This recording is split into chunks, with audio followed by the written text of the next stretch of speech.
함께 나눌 말씀은 사도행전 10장 23절 하반절에서 33절까지의 말씀입니다. 한 절씩 교독하시고 마지막 절 33절을 함께 읽겠습니다.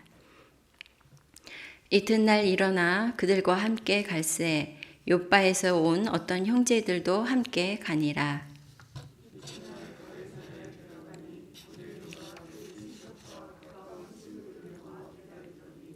마침 베드로가 들어올 때에 고넬료가 맞아 발 앞에 엎드려 절하니 베드로가 일으켜 이르되 일어서라 나도 사람이라 하고 더불어 말하며 들어가 여러 사람이 모인 것을 보고 이르되 유대인으로서 이방인과 교제하며 가까이 하는 것이 위법인 줄은 너희도 알거니와 하나님께서 내게 지시하사 아무도 속되다 하거나 깨끗하지 않다 하지 말라 하시기로 부름을 사양하지 아니하고 왔노라. 묻노니 무슨 일로 나를 불렀느냐.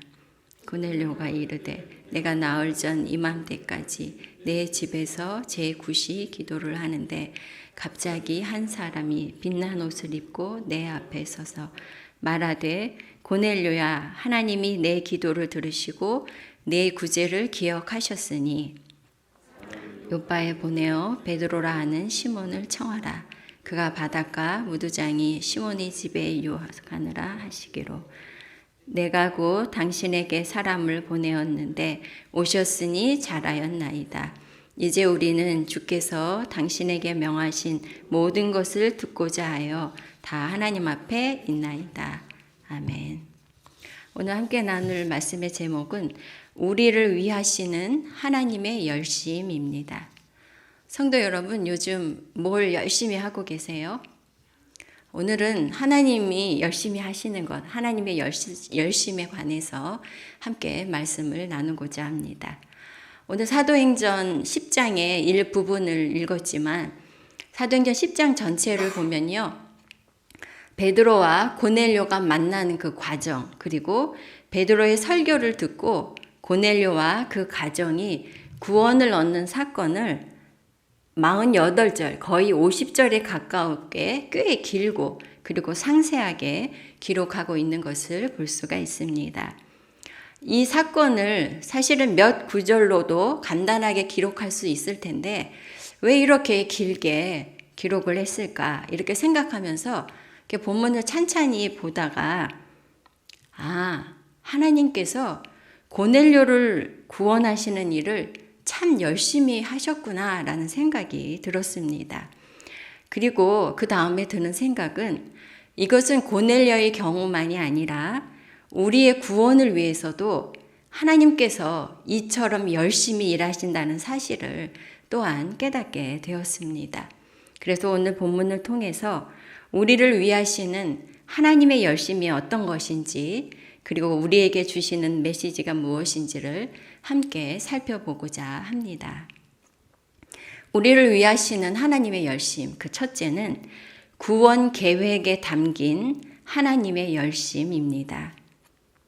우리를 구원하시기 위한 그 하나님의 계획 속에 바로 하나님의 열심이 담겨 있습니다.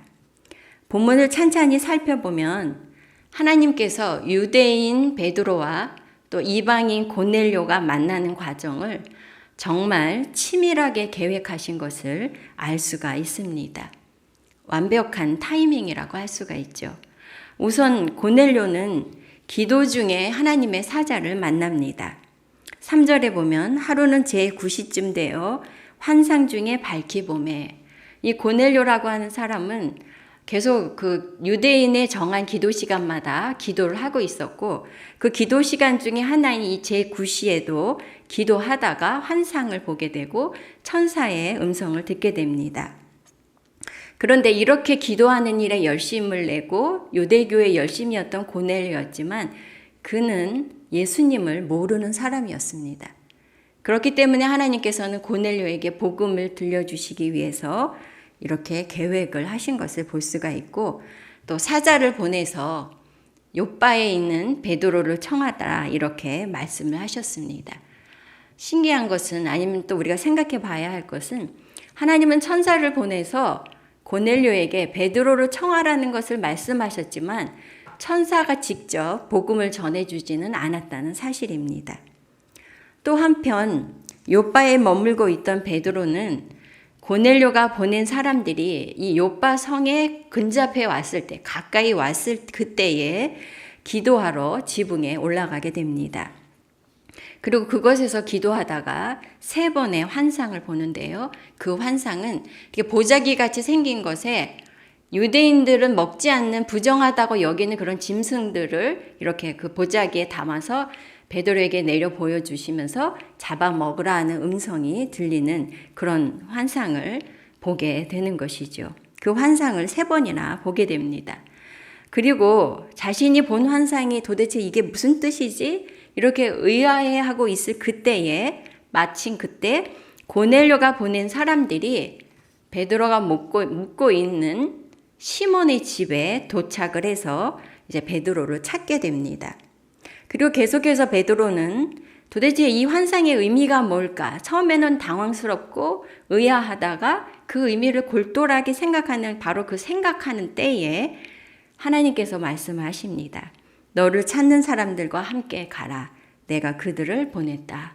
그러니까 마침 베드로를 찾는 사람들이 이미 그 집에 도착을 했고 그때에 하나님의 음성을 듣게 된 것이죠. 그래서 본문을 보면 그때에 마침 뭐뭐 할 때와 같이 시간을 나타내는 표현이 연속해서 등장하면서 가장 정확한 시간에 사건들이 서로 맞물려서 일어나고 있는 것을 알 수가 있습니다. 그 다음에 생각해 볼 것은 방법의 적절성인데요. 그러니까 시간에 완벽한 타이밍뿐 아니라 방법에 있어서도 아주 치밀합니다. 하나님께서 환상과 천사와 그리고 사람을 가장 적합하게 배치하셔서 고넬료의 구원을 계획하시는 것을 볼 수가 있습니다. 고넬료에게는 하나님의 사자를 보내셔서 베드로를 청하도록 말씀하셨고, 그런가 하면 베드로에게는 고넬료의 그 구원을 위해서 베드로가 가지고 있는 이제 이 편견의 문제를 다루어야 하셨습니다. 그런데 베드로가 그 기도하던 시간이 정오였기 때문에 몹시 시장에서 거의 기진맥진할 만한 그런 때라고 하고 있습니다. 그런 중에 환상을 보여주시는데 짐승을 그 보자기 같은 그릇에 담아서 내려 보여주시면서 베드로야 일어나서 잡아먹어라. 지금 몹시 배고픈, 몹시 시장한 베드로에게 이것들을 잡아먹어라 이렇게 말씀하신 거죠. 그런데 베드로는 그 음식을 먹을 수 없다고 대답합니다. 왜냐하면 그 음식들은, 그 짐승들은 유대인들은 부정하게 여겨서 먹지 않는 것이기 때문이죠. 이러한 베드로의 부정한 것과 정결한 짐승을 구별하듯이 베드로에게는 정결한 유대인과 부정한 이방인이라고 하는 편견을 가지고 있었던 것입니다. 그래서 하나님께서는 그때에 베드로에게 이 환상을 보여주심으로 베드로가 이방인을 받아들일 준비를 하게 하시고 있습니다.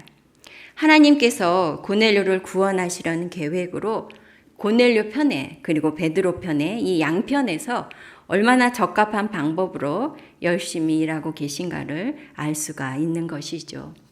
성도 여러분, 우리의 경우는 어떻습니까? 내가 복음을 듣기까지 하나님께서 나를 위해 동원하신 사람들, 나를 위해 동원하신 사건들이 무엇이 있었는지를 한번 다시 생각해 보시기 바랍니다.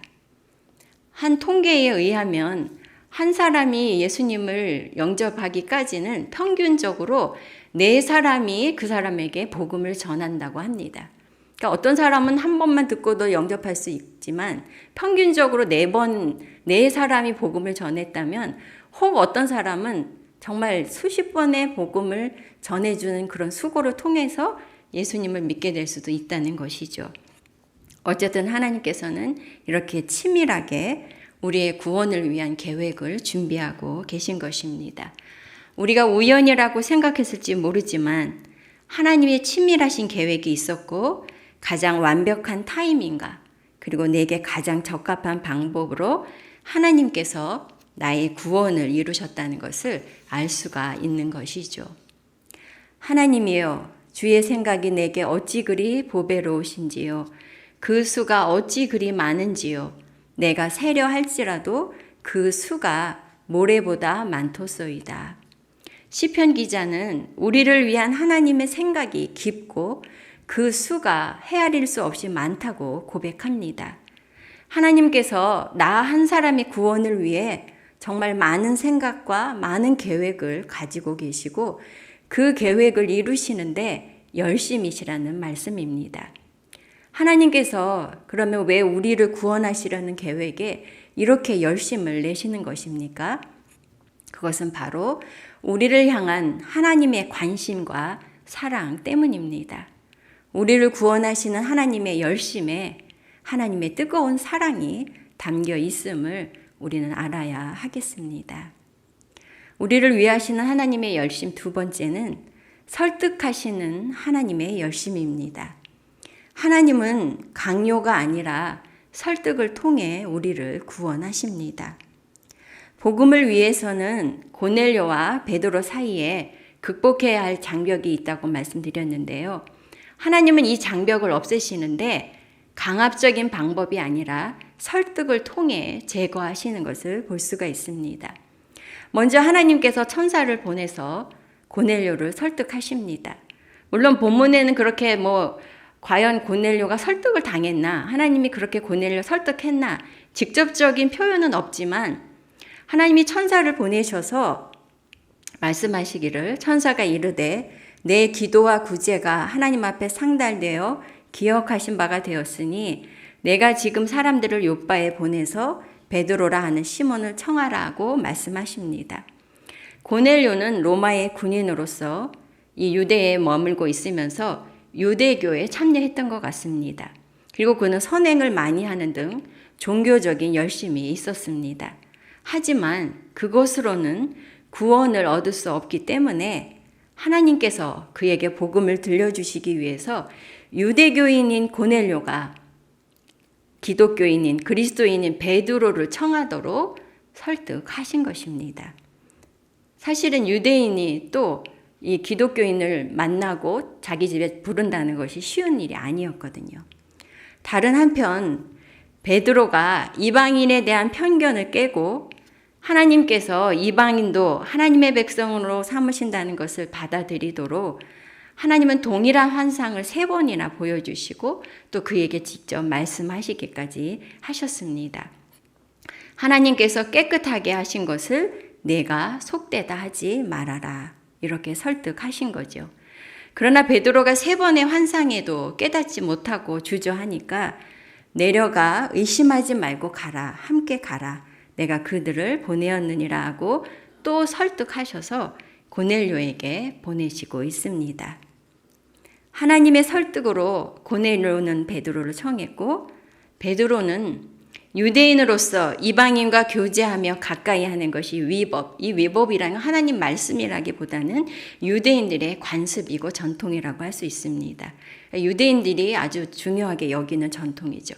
그런데 그것을 알면서도 하나님의 설득에 부름을 사양하지 않고 왔노라 하고 말하는 것을 볼 수가 있습니다.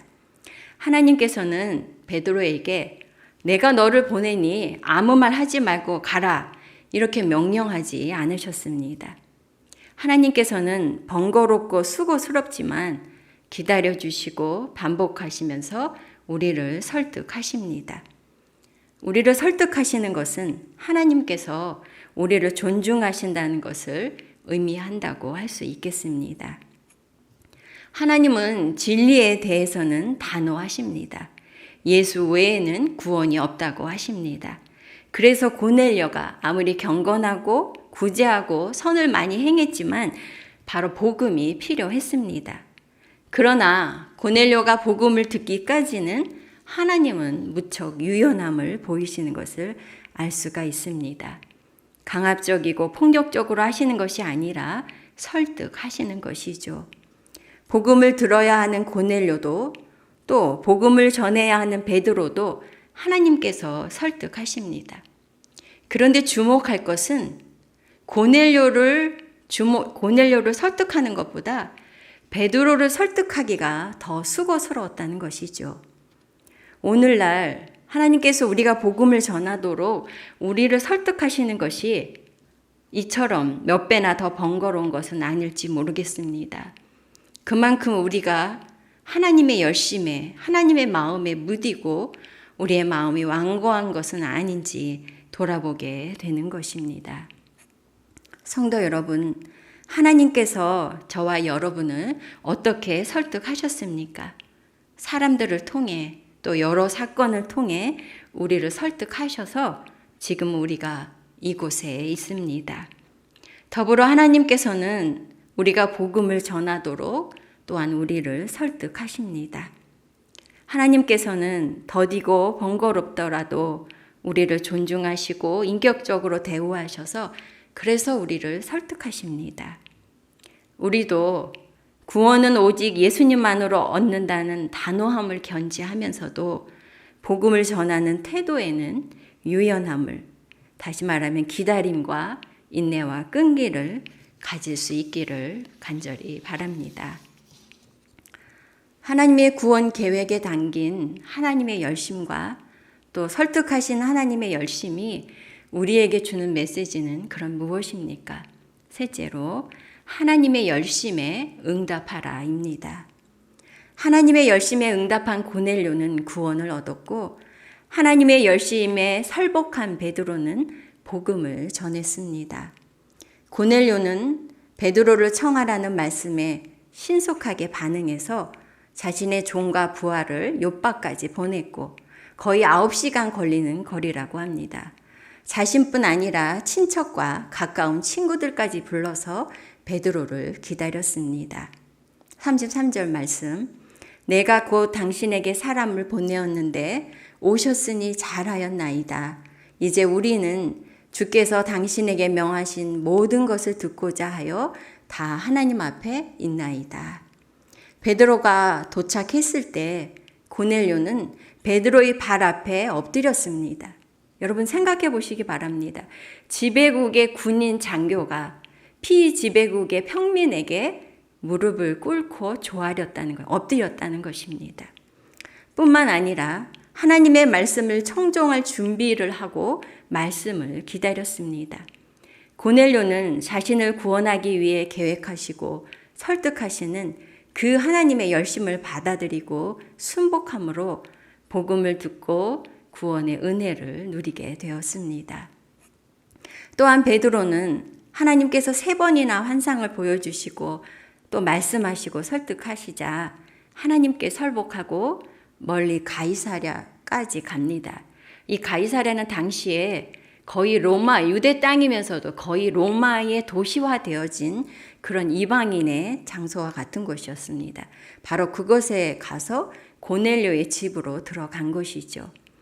베드로가 고넬료의 집 문턱을 넘는 것은 마치 유대에서 로마의 국경을 넘는 것 이상으로 어려운 일이었을 것입니다. 하지만 하나님의 설득하시는 그 열심에 순종했고 고넬료와 그곳에 모인 사람들에게 복음을 전한 것입니다. 하나님께서는 베드로의 응답을 통해 단지 고넬료와 그 가족뿐 아니라 모든 이방인을 향한 구원의 문을 활짝 여신 것입니다. 하나님께서는 지금도 세상을 구원하시는 일에 열심이십니다. 하나님의 이 열정과 열심은 무엇에도 비길 수가 없습니다. 이사야 62장 1절 말씀입니다.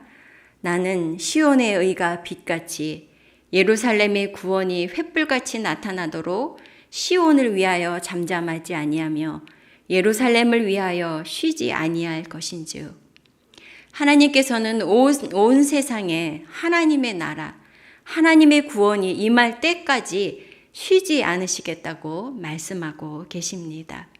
바울은 이러한 하나님의 열심에 응답하면서 자신도 성도들을 위해 헌신하겠다고 고백합니다. 고린도후서 11장 2절 말씀입니다. 내가 하나님의 열심으로 너희를 위하여 열심을 내노니 내가 너희를 정결한 처녀로 한 남편인 그리스도께 드리려고 중매함이로다. 성도 여러분, 우리를 구원하시는 하나님의 열심에 응답하시기 바랍니다. 우리를 구원하시는 하나님의 열심을 받아들여 예수님을 영접하시고 구원을 얻으시기 바랍니다.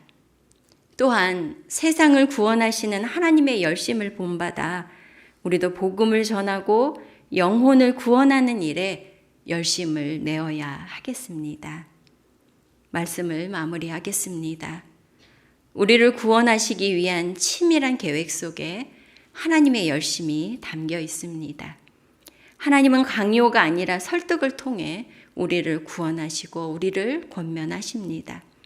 우리를 구원하신 하나님의 열심에 응답해서 구원을 얻으시기를 바라고 또한 하나님의 열심에 응답해서 복음을 전하는 일에 열심을 내는 저와 여러분 그리고 우리 샘물이 되기를 간절히 바랍니다.